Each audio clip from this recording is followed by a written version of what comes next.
Hello! Welcome back to the game room. Let's get to another game review. Sometimes one needs to set aside their understanding of a genre, to allow ideas buried beneath the surface to bubble up and shine, even for the briefest of moments. If we don't allow ourselves these trinkets of revelation, too often they are entombed under the faults of their peers.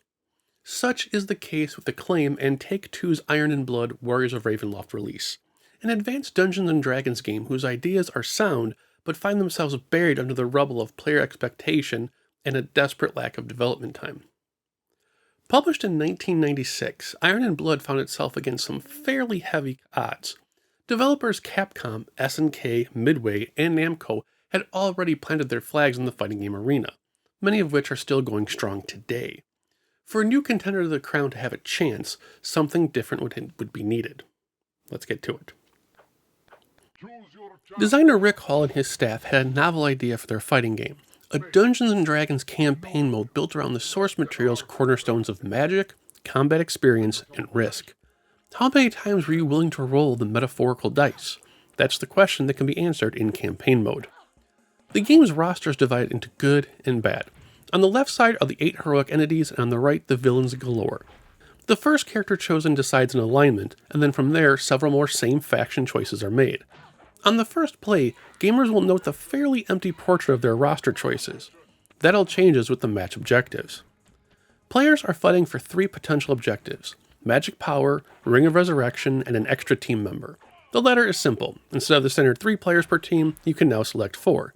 This continues till you reach a maximum of 6 characters per team.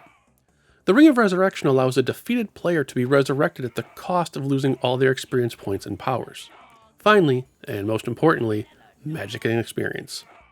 If the player wins a round with the magic objective, they are awarded the first of 3 possible magic levels. These magic abilities are the game's super moves. As the second and third slots are unlocked, the ability's magic will grow with it, usually in how long it lasts. Once a 4th magic objective is won, that unlocks the Arcane power ability, an action so powerful it changes the dynamic of the character. On top of this, every 5 matches a character wins will reward with 1 level of experience.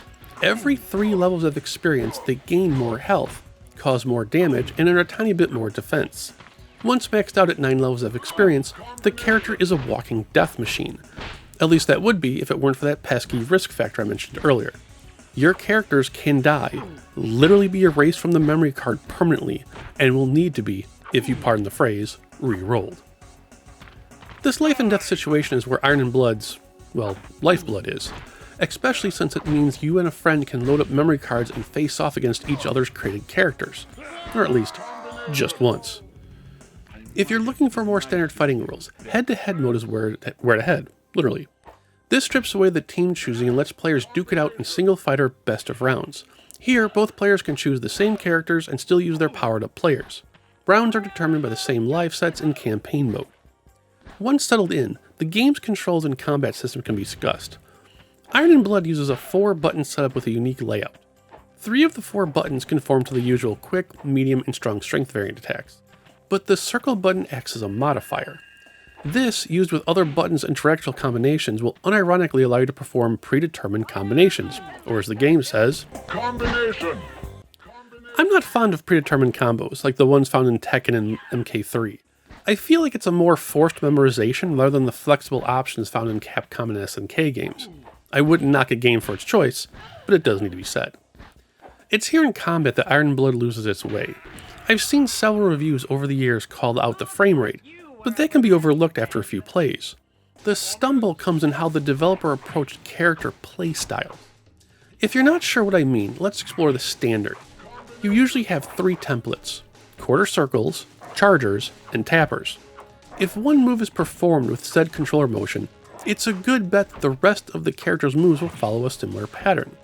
The simulator in move execution is what helps muscle memory make a connection to that character. Well, there's none of that here, at least for most of the characters.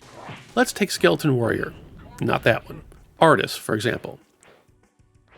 He has 3 special moves. One uses forward plus triangle, and then cross. The second is up plus circle and cross. The final move is a half circle starting from up plus square. There's no connection between them, and that disconnect is what prevents players from forming a bond with the character. I reorganized the guidebook for it, and I still need to look at my own guide when playing. More on that later. The larger issue that's more annoyance than pain is the rune wall. Instead of having a ring out, Iron and Blood features an invisible wall that players can bounce off of and take damage for colliding with it. In practice, it should provide a reason to constantly keep moving and dodging, but in reality it becomes a love-hate relationship. It's lovable when you can fake or throw the opponent into it and watch them bounce off as they stand up, giving you a free shot. It's a nightmare when you get stuck in it and can't roll out from under it. Within the stages lie Iron and Blood's final trick, the hidden artifacts. Every regular character stage has a specific sound effect that randomly plays. If in campaign mode and the sound plays, inputting a stage-specific controller input will award the first player to do so an artifact. These artifacts come in 3 flavors: active, continuous, and external. Active artifacts are powers you can activate during the fight and may provide additional moves or stat bonuses. Continuous artifacts are always on and can offer protection or health regeneration. External artifacts are the most creative of the lot and can bring a wicked twist to the team strategy.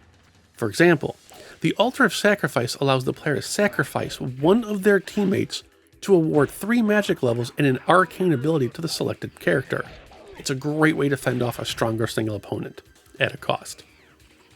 With all that in play, the game's actual combat and difficulty are a mixed bag. If players try to jump in and just start playing like it was Street Fighter or Tekken, bad things will happen and they'll quit. The easiest way to explain how combat works is that it's turn-based, more defensive hit and block playstyle. Rather than try and go on the offensive, players should let the computer or rival try their move, block it, and then throw out their attack. Regardless of if it's successful or not, hang back or dash back if the attack moved you forward. Once players get into the groove, they can begin formulating different attack choices that force the computer to unintentionally clock itself out against the rune wall, allowing for a free ground hit. Start sprinkling in the dodge roll and gamers will finally find themselves a rhythm in the combat. As long as the default or higher difficulty is selected in head-to-head mode, defeating all 8 characters in the opposing team will introduce the 4 bosses to the tournament. This includes the Boxer, Avatar of Light, the Scythe-wielding Minion of Chaos, the Towering Lord of Chaos, and the main vampire himself, Strahd. In a curious twist, the boss characters have no artifacts and most have no individual special moves, just their standard skill set and then some combinations. That said, their standard skill set can get pretty damn crazy, especially with the final boss Strahd. His I-beam attack can go across the entire screen and set up a terrible knockback into the rune wall. He's actually a really good boss fight, if only because of how creative you can get with the counterattacks. Sadly, Iron and Blood was published before it had enough time to properly be finalized, a fact corroborated by the game's designer Rick Hall. In an email discussion with him about his old website, he revealed the various pitfalls that the small team face, including an all too familiar one where Sony didn't include an English language manual with the PS1 development hardware. It's almost like Sony does that on purpose. This lack of polish comes mostly in the form of peculiar musical choices, the rough mixing of background sounds and musical scores, and the game's frame rate. Oddly enough, some stages even have full hard rock songs, complete with lyrics. It's definitely a trip the first time you experience it. Sadly, the game only features 2 endings, regardless of which mode you're in or which team you're on. If your character is on the good guy's side, you'll see them as a group defeat Strahd. If you're on the chaos side, you'll see the bad guys towering over their victims. Like the game, this review also has 2 different endings. The first ending deals with the score.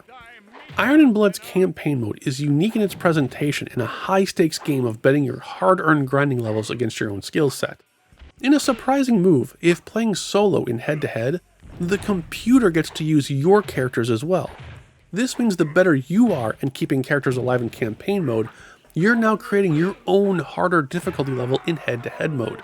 It's a bloody ingenious design that happens slightly before Edge mode and World Tour mode. But enjoying that creativity comes at the cost of poor character control schemes and confusing stage design. Like the roster, Iron and Blood's overall vibe is an average 5 out of 10. It is by no means the terrible game the rest of the internet would have you believe that it is, but it's also not going to replace Street Fighter or Soul Blade anytime soon. The second ending deals with the previously mentioned designer's website. Rick Hall could see people wouldn't be happy with the manual and actually provided his personal webpage in the back of the booklet. Had gamers followed the link, they'd have found Rick's personal notes in real time as the game was being developed.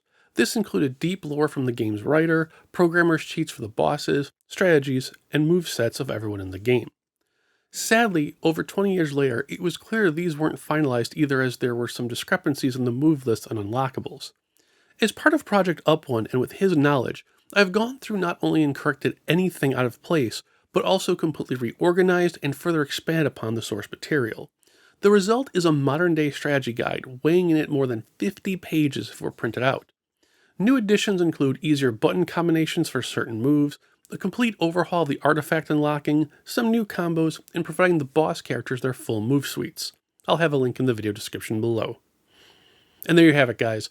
The campaign mode really is cool. You just have to make sure you back up your save to a second memory card before going up against a friend or back into campaign mode, because one loss, that is losing all your lives and all your work is gone permanently. It's actually pretty crazy. If you've played the game, let's discuss it down below. I'll see you guys in the next episode. Enjoy the guide, and I'll see you later. Take care.